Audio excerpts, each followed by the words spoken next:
It started on a cold, starless night, the kind where the darkness seems to stretch endlessly, pulling the world in tighter with each breath. I wasn't supposed to be out that late. I had work early the next day, but a strange restlessness had kept me pacing the halls of my apartment. There's a quiet ache that comes with loneliness, and that night, it was gnawing at me, tugging me out the door and down the winding streets of the old district. The streets there were lined with crumbling brick facades and the hollowed-out remains of a past era, the kind of place that's beautiful in the daylight, but somehow unsettling at night. I walked for hours, letting my mind wander until I found myself in a narrow alley that wasn't familiar. It was dimly lit, a few weary lamps buzzing overhead, throwing eerie shadows across the path.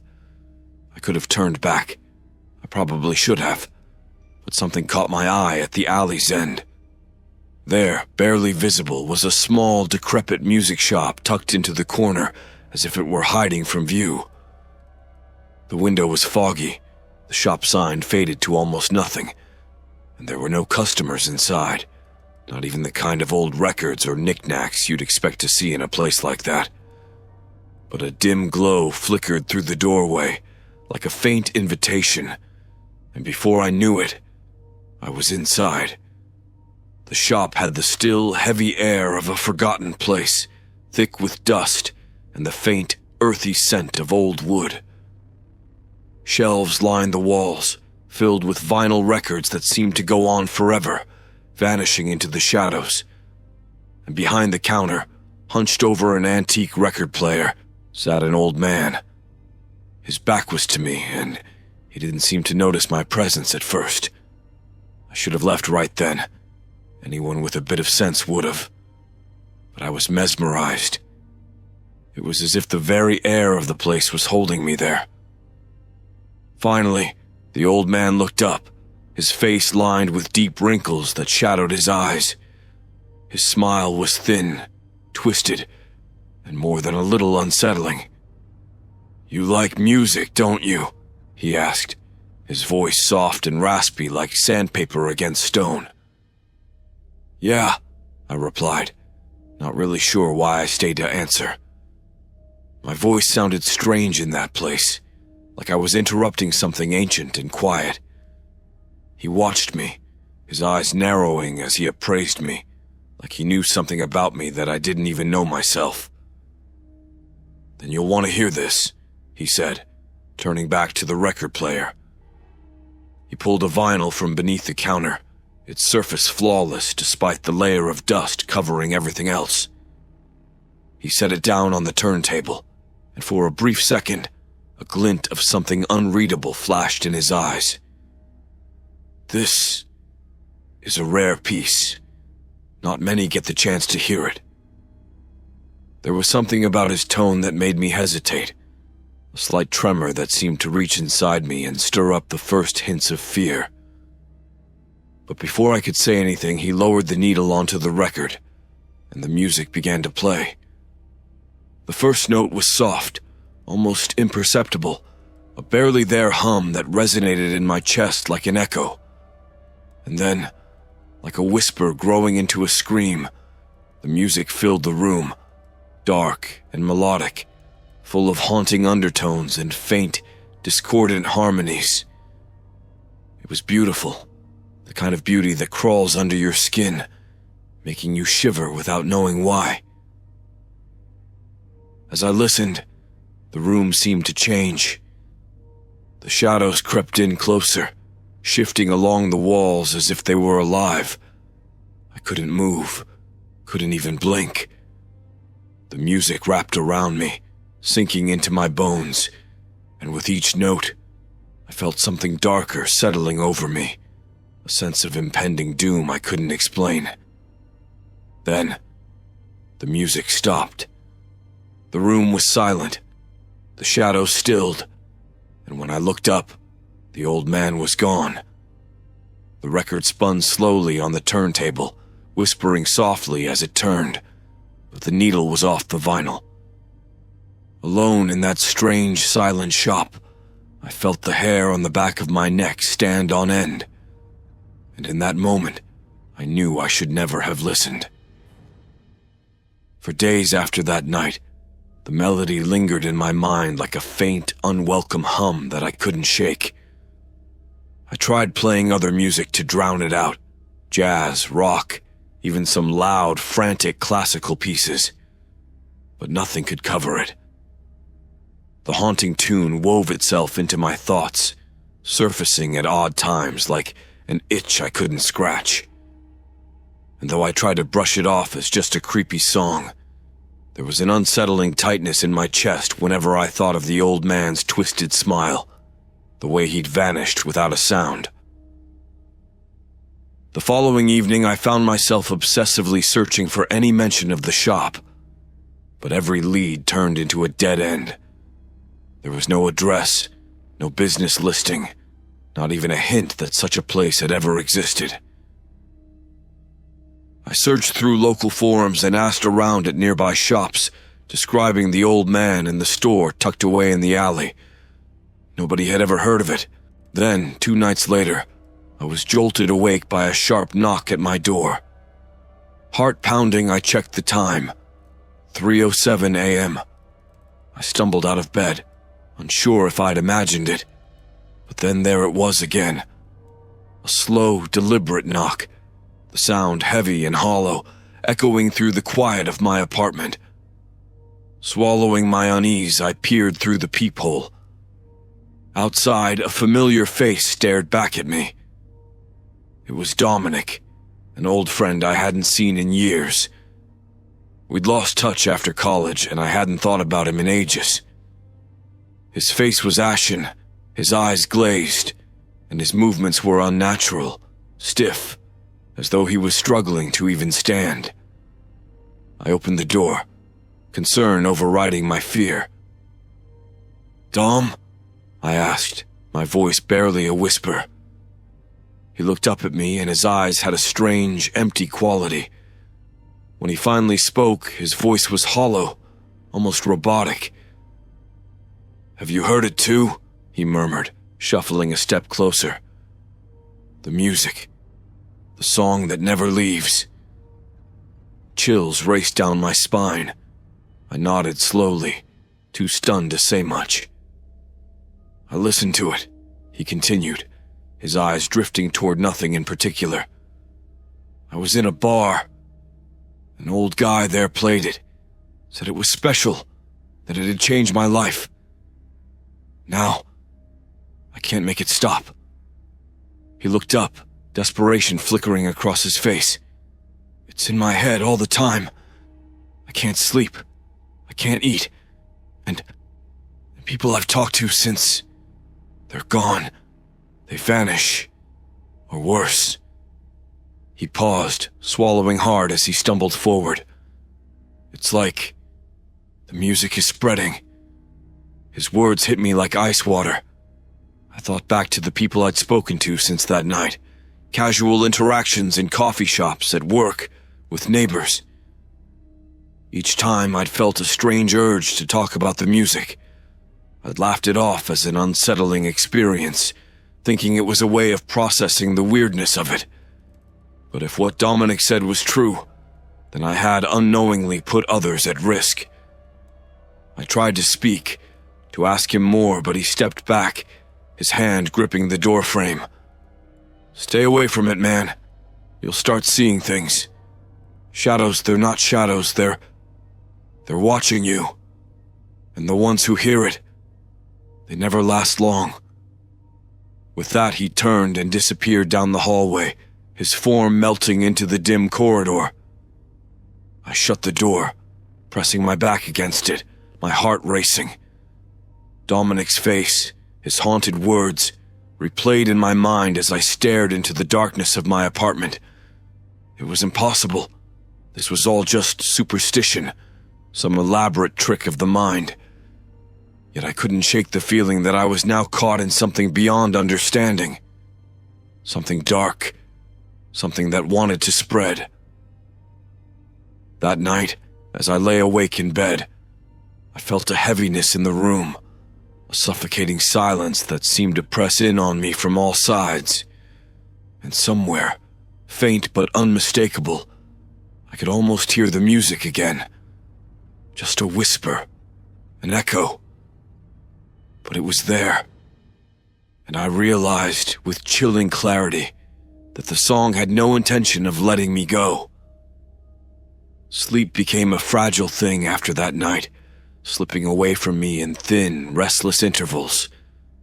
Each time I closed my eyes, I'd see Dominic's empty, haunted stare, or hear that strange melody threading through the quiet like a ghostly lullaby. It was subtle, almost too soft to notice, but it was there, an insistent hum just at the edge of my consciousness. And when I did manage to drift off, my dreams twisted around the music, filling with half-glimpsed shadows and murmurs, too faint to understand, but laced with a deep, gnawing dread. I couldn't ignore it anymore. Whatever curse was on that song, whatever darkness lay buried in those notes, had gripped me tight, and I had to find a way to break free. My search became an obsession, filling my nights with frantic internet queries and strange trips to libraries in forgotten corners of the city. I delved into forums on occult music, hidden histories of forbidden compositions, but nothing explained the strange music that Dominic and I had heard. One night, scrolling through yet another dead-end thread, I came across a comment from an anonymous user. They spoke of an ancient, unholy tune known as the Devil's Music, rumored to have been composed centuries ago by a man who claimed to have struck a deal with something dark. Supposedly, the tune was created to call the listener's soul out of its body, leaving it vulnerable to whatever spirits or entities lurked in the shadows. Most people dismissed it as a legend, but there were mentions of cursed records appearing in strange places throughout history, causing madness, obsession, death. As I read, a deepening chill settled over me. The symptoms were all there. The obsessive memories of the song, the haunting dreams, and the strange vanishing of those who'd heard it. The post ended with a grim warning. If you've heard the music, it's already inside you. The only way to break the connection is through a binding ritual. But beware, it may not work. Some curses cannot be broken. I took a shaky breath and scrolled down, hoping for details about the ritual, but the post was cryptic, full of old symbols and references I didn't understand. Still, it was all I had to go on. I wrote down everything, piecing together fragments until I had a rough idea of what I needed to do.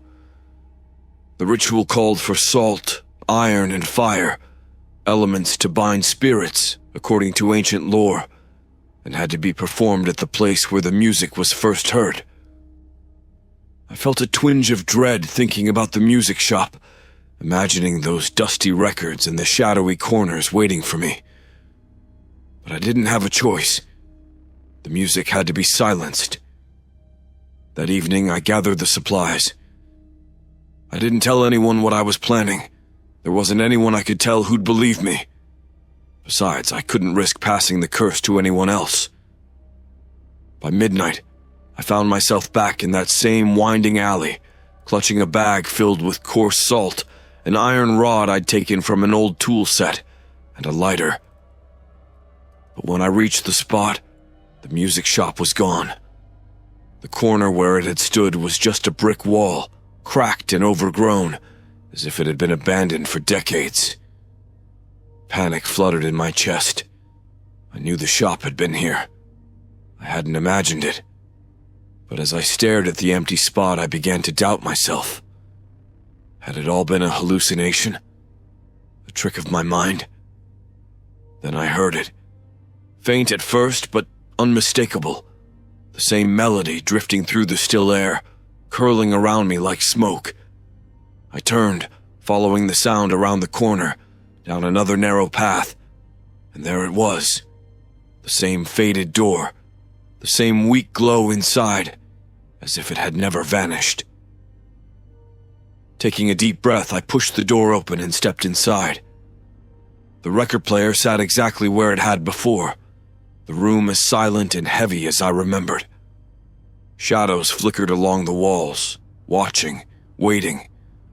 Heart pounding, I began to pour a line of salt around the record player, my hands trembling as I tried to keep the circle steady. I could feel the music vibrating in the air, growing louder as if it knew what I was trying to do.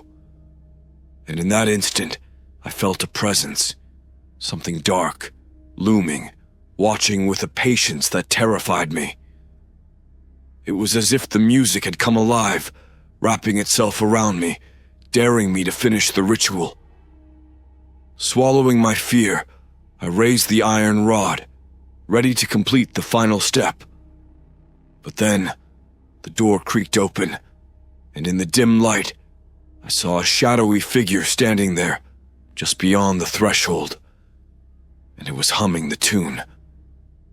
The figure in the doorway stayed perfectly still, just a silhouette against the dim light filtering in from the street beyond. But it wasn't entirely human. Something was wrong with the shape.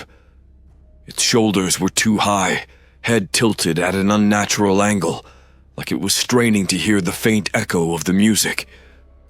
And all the while, that soft humming filled the room, a dark, hollow imitation of the haunting tune that had cursed my mind for days.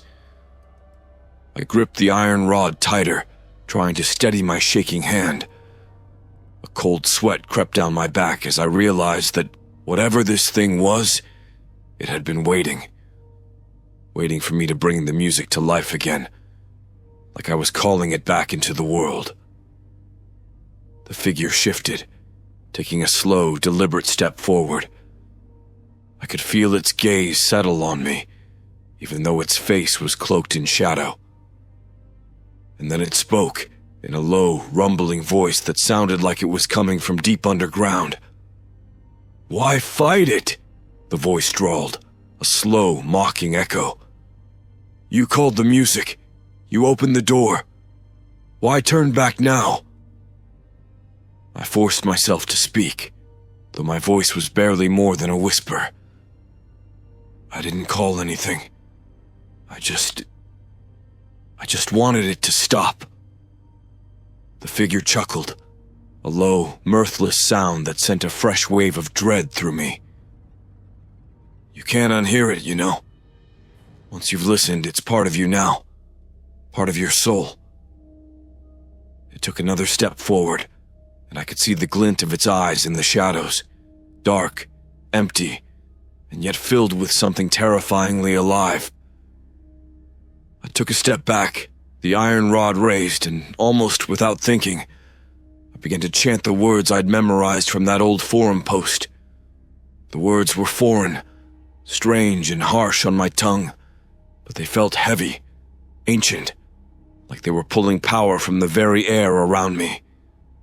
The presence in the doorway faltered, its shape rippling as though caught in a strong wind, but it didn't retreat.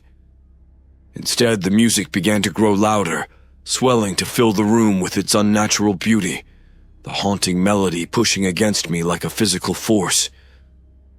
Shadows crawled along the walls, writhing as though in pain, and I realized with a sick certainty that they were drawn to the song, feeding off its darkness.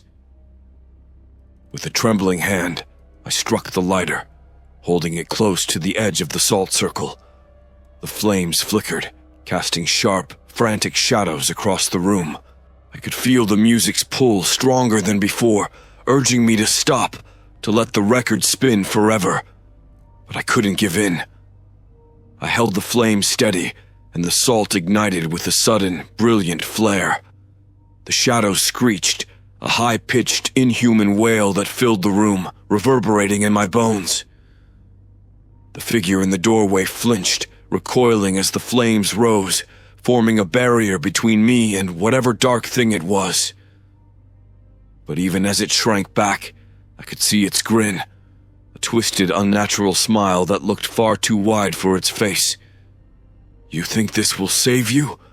It snarled, its voice barely audible over the crackling flames and the keening music. The music isn't just a song, it's an invitation, and once you've heard it, you belong to us. The flames burned brighter, casting strange patterns of light that seemed to dance along the floor. The shadows twisted and thrashed, as if struggling to break free. But I could feel something shifting in the room, the oppressive weight of the music beginning to lift, loosening its hold on my mind. With a final desperate chant, I threw the iron rod into the flames. The fire surged, the light blinding, and I heard a roar, a guttural, furious scream that seemed to shake the walls themselves. When I opened my eyes again, the room was empty, the music silent. The figure in the doorway was gone, the only trace of its presence a faint, acrid smell lingering in the air.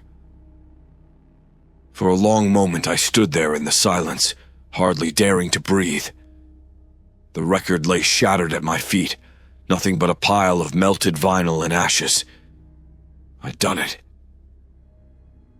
Somehow I'd managed to break the hold of the music. But as I turned to leave, I caught a glimpse of myself in the dusty, cracked mirror behind the counter. My reflection was distorted, twisted into a shape that wasn't quite my own. And in the silence, I realized something horrifying. The faintest echo of the melody was still there, humming quietly at the back of my mind. In the days that followed, I tried to convince myself it was over. I'd broken the record, destroyed the cursed music, faced down whatever strange shadow had appeared that night. But deep down, I knew that wasn't the whole truth. Even now, there was a faint echo, a haunting whisper of the melody that seemed to follow me everywhere.